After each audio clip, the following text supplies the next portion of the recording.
Every so often, I find myself looking around online to try and find projections by scientists about how much time realistically we have to reverse catastrophic climate change. When I wrote the first draft of these words you're hearing now, about a year ago, the number circulating around the internet for how much time we had left was about 12 years. No doubt that time estimate has shifted due to any number of factors, including the COVID-19 pandemic. Regardless, when I read these and other numbers, I found I was often moved to despair. There's an ongoing slogan that I've heard in online leftist circles from my fellow comrades, quote, "Let this radicalize you rather than lead you to despair," end quote. Well, that's an admirable sentiment and doubtless helpful for a lot of people. I've been wondering about how people can participate and be motivated to activism when they, like me, are overwhelmed, when they may be in a state of despair or helplessness at the magnitude of the task before us to try and save the planet. Paradoxically, I find that often what's giving me comfort is the idea that maybe I can't save the planet. Maybe we can't save the planet, though we sure as hell ought to try. I find one way for me to deal with the despair and anxiety is sometimes to go through the worst case scenario in my head and come up with some kind of contingency plan for that.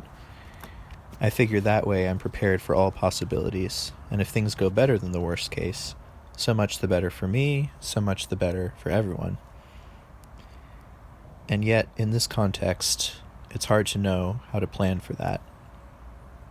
As I confront the possibility that we, as humans, may not be able to save the planet, or at least to save ourselves, I am moved to consider what mindset will help me to take action, even knowing this. More and more often, I am moved by the early martyrs of the Church. Contrary to popular opinion, most of them, with the possible exception of St. Ignatius of Antioch, did not want to die as such. They didn't have a death wish. Most of them held on to life for as long as possible and served in the church as leaders, teachers, priests, shepherds, theologians, etc. But when they came under pressure from the Roman authorities, they did some soul-searching and determined that they would rather stand up for their beliefs and their way of life and be remembered as people who did what was right, rather than to capitulate to Rome and possibly save their physical lives, what the Greeks call arvios, but lose the vitality and wholeness that gave them true life, as represented in the Gospels by the term zoe. With the world possibly literally ending, at least for human flourishing, now seems as good a time as any, for me and perhaps for others, to change up the metaphors by which we step out into the most courageous action we can muster. Maybe it's time to shift from thinking of victory as the success of our efforts to victory as the character and faithfulness of our efforts. I've heard various people I know complain about the fact that the brunt of the damage is being done by a handful of corporations, and since they won't change, likely, how much good can I realistically do? While this is a true assessment of the situation, it reveals a bigger problem with activism for some of us. That is to say, our energy to engage is sometimes tied to whether we can reasonably expect success. It's not bad, of course, to want to succeed. We are motivated to do so, and we have good reason to be motivated. We want to succeed for the flourishing of our loved ones, the flourishing of our communities, of our descendants, of our natural spaces of beauty and the creatures we share them with. But I also know that some of us, or at least myself, are at times moved to despair at the immensity of the task ahead of us. For those of us in that space, I want to consider other ways to move people to righteous action, particularly in this sphere of climate change where the prognosis right now feels grim.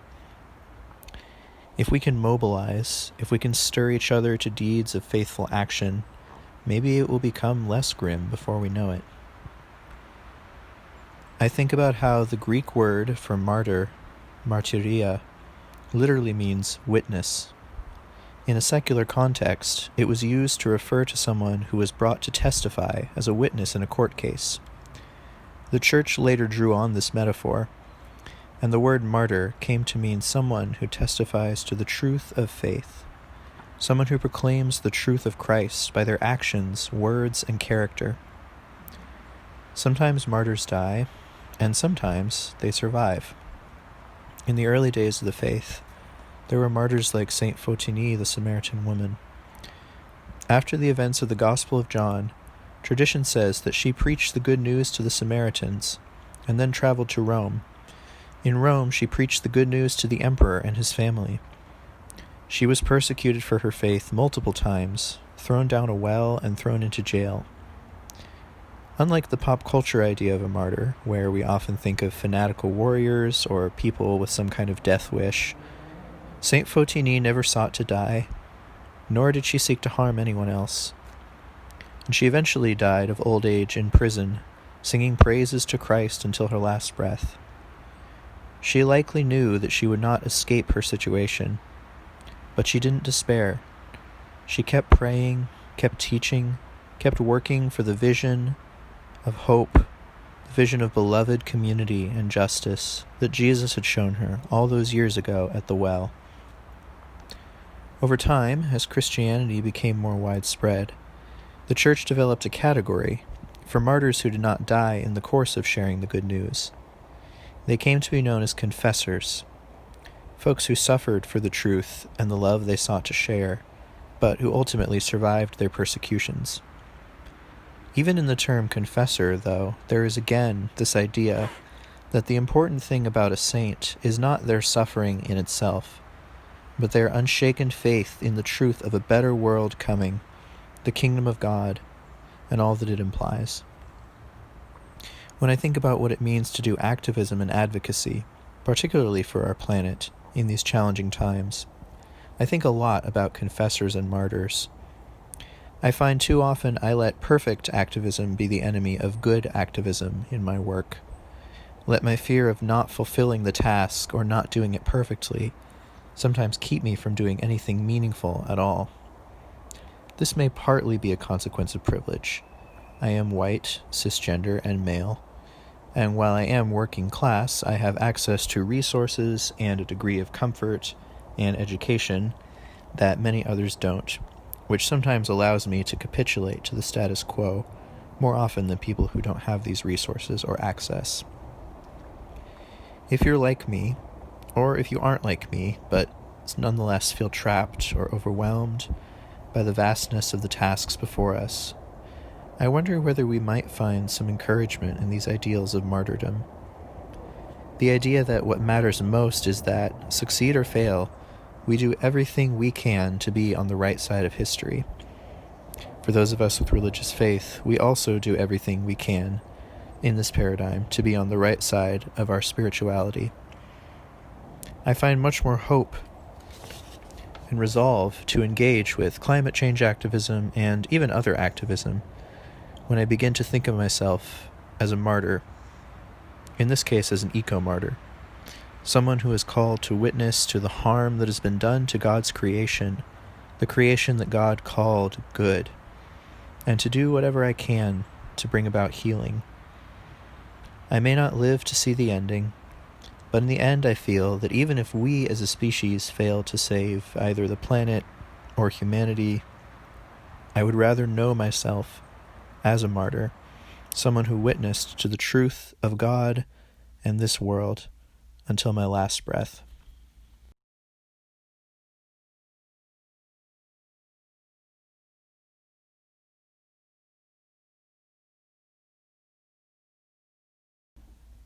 As I continue to ruminate on this idea of eco-martyrdom, I keep turning over and over in my mind this short meditation by Father John Meyendorff, an Orthodox priest and theologian. Father John says, quote, "Is it not true that our mortality serves to justify our concern for ourselves instead of our neighbors? My neighbor can be cold and hungry next door, but I feel quite justified in preserving my own standard of living and the security of my own future, because I consider my money as having been earned by me or given to me, with no other purpose than to prolong my own life and to make it as comfortable as I can. Moreover, even the laws of this mortal world of ours are made in such a way that their main purpose is to preserve my rights and my property. They justify violence as a form of self-defense, and the history of human society is one of conflicts and wars in which individuals and nations struggle and kill others in the name of temporal benefits which will be destroyed by death anyway. But this is still considered as justice. Such is, indeed, the inevitable logic of a world, which St. Paul describes as the reign of death. On Easter Day, Pascha, however, we celebrate the end of this reign. Christ came to destroy it. Death is swallowed up in victory. O death, where is your sting? Christ is risen, and no one remains in a tomb. Therefore, as the Church sings, let us embrace, let us forgive. This victory, which our Church celebrates so brilliantly, so loudly, so triumphantly, is not simply a guarantee of afterlife. Rather, it changes the entire set of our ethical priorities, even now. There is no need for self-preservation anymore, because our life is hidden with Christ in God.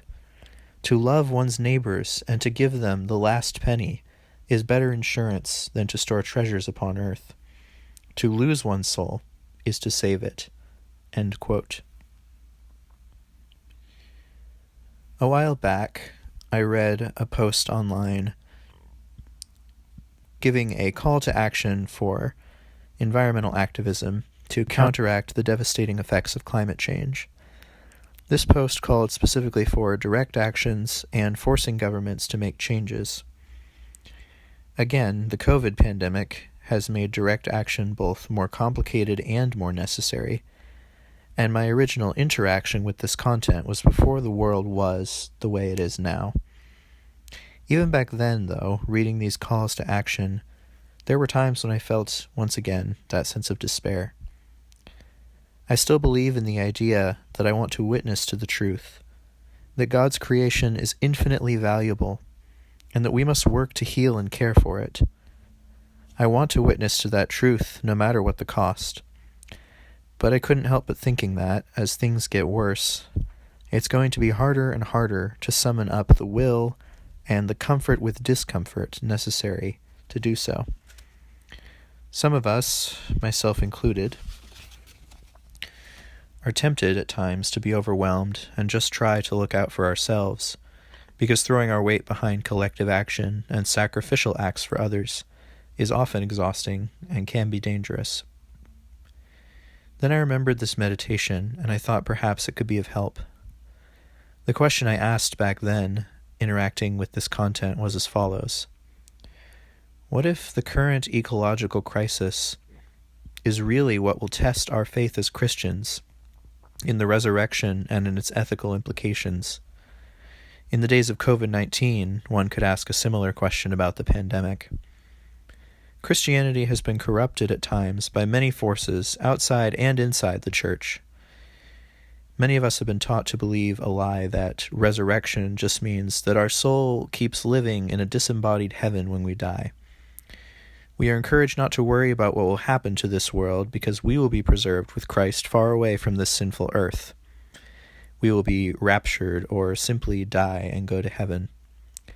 In extreme cases, this leads some fundamentalist groups cheering on the destruction of our planet, God's own creation, in some hope that it will artificially hasten the second coming of Christ to take us all away.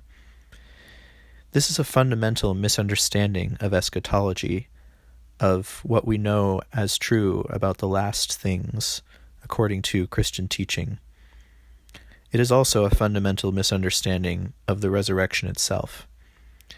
The teaching of the early church is and remains that we are being resurrected in our physical bodies on the earth. The funeral service in the Orthodox Church talks about the severing of the link between the body and the soul as something that was not meant to be. Death is an interruption in the integral unity of our souls and bodies, and one that will eventually be undone. Yes, the second coming, or the parousia, will bring about a restoration on this earth, and a fulfillment of all things, a new heaven and a new earth. But it is still a real physical homeland, not a disembodied, separate ethereum that we are being called to prepare for the kingdom of God. In the words of Metropolitan John Zizioulas, Bishop of Pergamon, paraphrased, we are called to be priests of creation, offering up all of the world in reverence to God, not destroying and tainting it for our own sinful use. But even if we discount this rapture theology and the neo-Gnosticism that separates creation from spirituality, flesh from soul, the difference between a pie-in-the-sky quietism and a grounded faith centered in the resurrection is a bit like the difference between negative nihilism and positive nihilism. The negative nihilist says, "There is no inherent meaning, therefore I will pursue self-interest, because nothing ultimately matters beyond that." The positive nihilist says, "There is no inherent meaning, therefore I will do my best to make a good life and to help others to do the same, because nothing matters except that which we make to matter together." Likewise, the religious escapist says, "I am going to be resurrected in the kingdom, therefore why should I care if the world burns around me?" While the Christian nihilist, or perhaps rather the Christian existentialist, says, "I am going to be resurrected in the kingdom, therefore I have no need to pursue self-interest. I am safe, and I will use my time in this age to do whatever I can to keep other people safe, to create flourishing and wholeness." If we lose our physical life, we trust as Christians we will receive it again. Therefore, perhaps this, hope and faith in the resurrection, can, at the end of the day, be a foundation for our ecological kenosis, our self-emptying for the purpose of lifting up the creation, including one another, a basis for laying down our comfort, our security, our privilege where we have it, and perhaps even at times our lives, to help others to care for our ailing ecosystem and to work and watch expectantly for the kingdom of God to renew all things.